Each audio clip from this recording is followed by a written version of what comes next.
Good morning, Internet. The plan for today is to head down to Stafford County and visit a Civil War site that I have never seen before. We'll be going down I-95 to get there.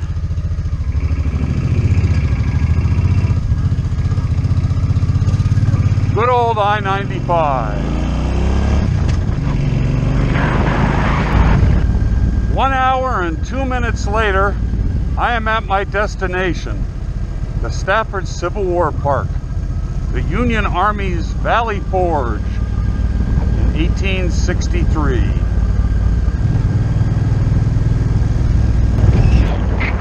Let's begin with stop number 1.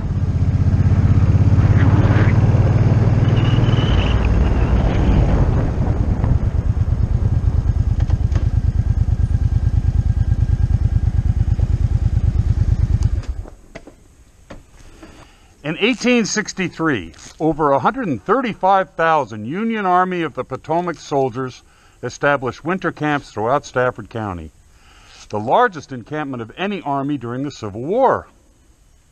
2/3 of Civil War deaths occurred while armies were in camp, not this camp, in general. Many soldiers throughout Stafford compared their camps and experiences to Valley Forge during the Revolution. Unlike Valley Forge, however, none of the Stafford camps have been preserved in a park. Until now. Oh, look at that. It's a log hut in the style that the soldiers would construct during the winter. These woods contain remains of hut sites, chimneys, and defenses of a large Army of the Potomac winter camp. Soldiers of the 11th Corps, 1st and 3rd Divisions, moved to this area from Belle Plaine and Stafford Courthouse in late February, early March 1863. In camps like this throughout Stafford, 135,000 plus soldiers in 8 corps, is that right, recovered from the Battle of Fredericksburg, the Mud March, and Chancellorsville. Many called these camps their Valley Forge. New York, Ohio, Connecticut, Pennsylvania, Illinois, and Wisconsin units camped in or near this park. Over 3,500 Union soldiers that died and were buried around the Stafford camps were moved to national cemeteries from 1866 to 1870.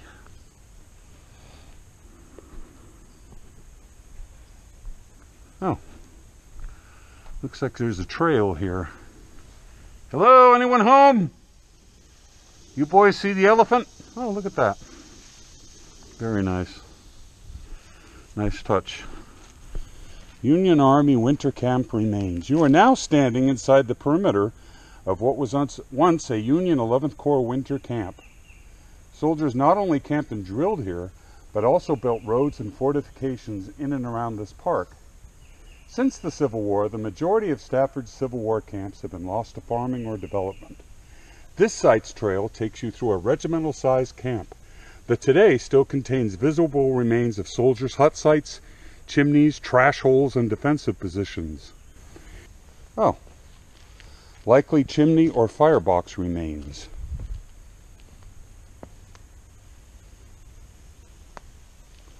This was once somebody's home away from home while in the Army of the Potomac.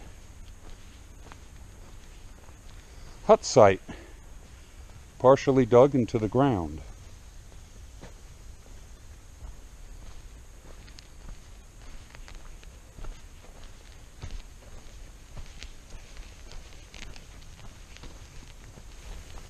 Likely chimney or firebox remains.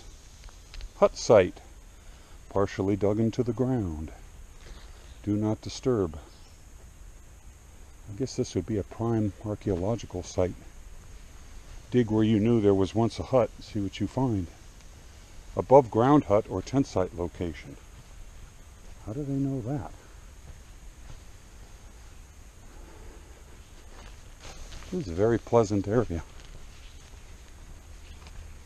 Although my guess is back in 1863 during the winter there would have been a lot of coughing and sneezing. Likely chimney or firebox remains. There's a classical piece of music by Charles Ives, an American composer, an avant-garde American composer, entitled Three Places in New England. One of them is the St. Gaudens Monument at Boston Common.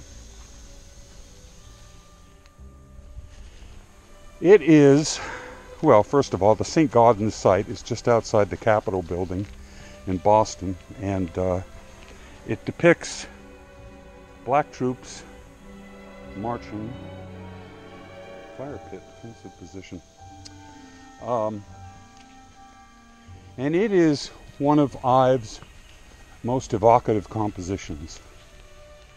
I always associated it very closely with the Civil War, especially the Civil War as it was experienced by troops just around the Battle of Fredericksburg, which is what we're dealing with here.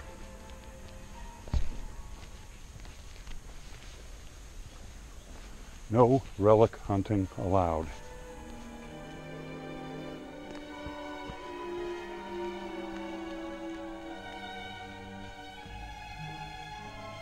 Back to the Ives. It's a very moody piece of indistinct tonality, and it also incorporates a couple of Civil War tunes in it. I've always liked it. The problem is when I play it for other Civil War enthusiasts, they don't get it. They just don't see the connection at all. I guess it's an individual thing between me and Charles Ives.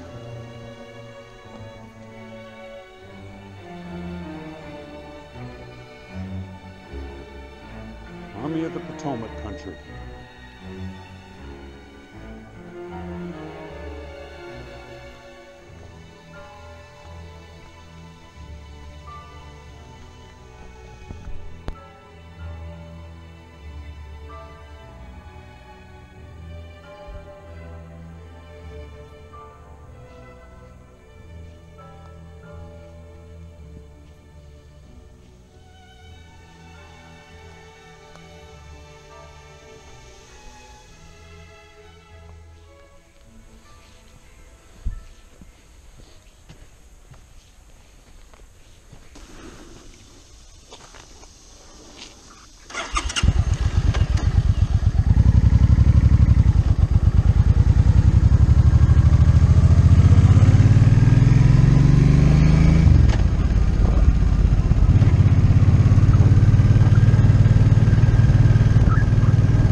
Potomac Church Road.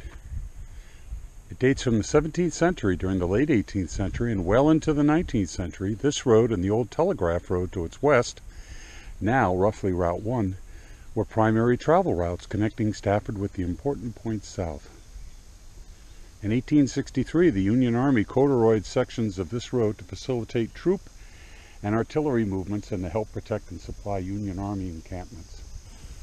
Union batteries at Accokeek Creek. By late May 1863, Major General Joseph Hooker, likely concerned over a possible attack to cut off or capture his supply depot at Aquia Landing, adjusted his lines. 4 additional batteries were built in the 11th Corps area south of the Accokeek. This battery had 2 gun shelves for artillery. What's this big hole? It's a Civil War blockhouse foundation.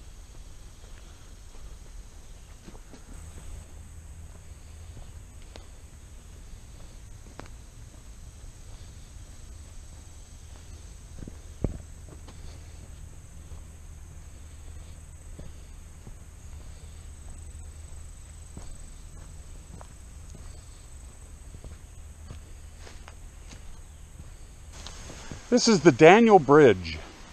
It first appears in county records on a deed map dated 1837.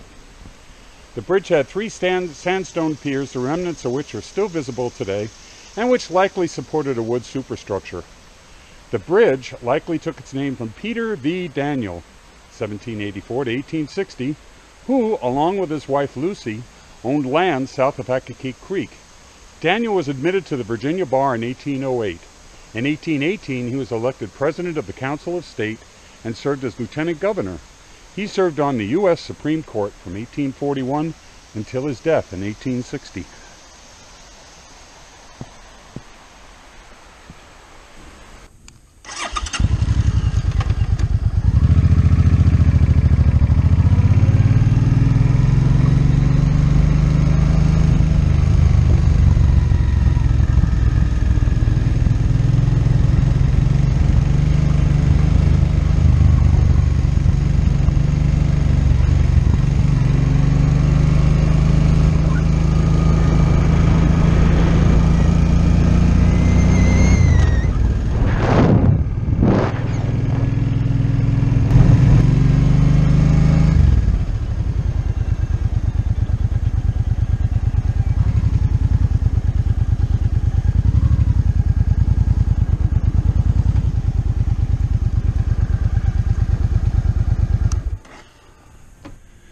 Union Battery, at 200 feet above sea level, this is the highest of the 3 batteries in this park.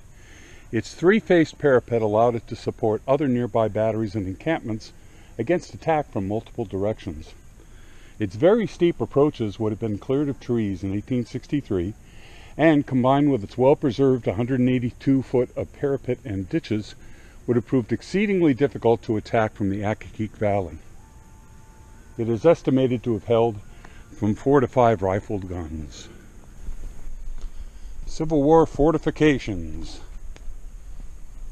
Those troops did a lot of spade work. Digging, digging, digging.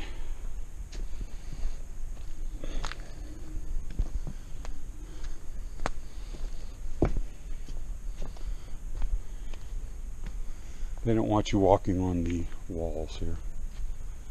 I don't blame them. Yes, this is very steep.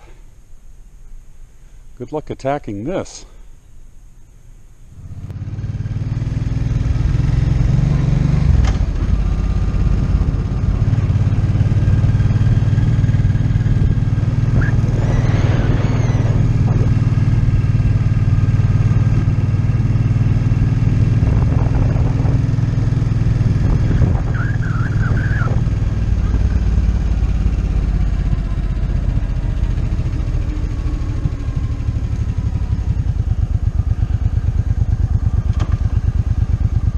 The Union Battery. The largest and strongest battery in this park, this one contains nearly 300 linear feet of parapet, 30 feet thick. The foundation of a large blockhouse also remains. Another artillery position in the woods.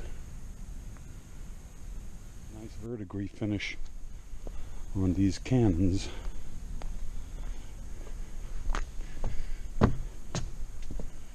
Copper oxide. I don't see that very often in parks. They're usually green or bronzy brass colored. Union Army Corduroy Road. What's a corduroy road? Corduroy roads were needed in swampy areas or loamy soils such as Stafford's to allow for the timely movement of troops, artillery, ammunition, and supplies as necessary to support either offensive or defensive operations. As to the nature of the construction, that will depend upon circumstances. Where the soil is sandy, a good road can always easily be made if we only throw up the roadway a foot or 18 inches above the natural surface and pay proper attention to the drainage. Where the soil is swampy and the roadway would have to be raised above the water, we would resort to corduroying, but this, in order that it may stand the travel of a large army, should be carefully put down and always be supported on longitudinal stringers. A corduroy road, if carefully built, is a very good military road, particularly if the logs be covered with about 6 inches of brush, and then with about 6 inches of almost any kind of earth over the brush. In a wooded country with a large forest, it can be made very rapidly. As to the time required to make the proposed road, I am of the opinion, judging from my experience in making roads with soldiers since the war commenced, that we may safely say that each man can make 15 inches of road per day. 15 inches of road per day per man. Well, it's 11:05, about an hour after I arrived here. It is time to bid the Stafford County Civil War Park adieu.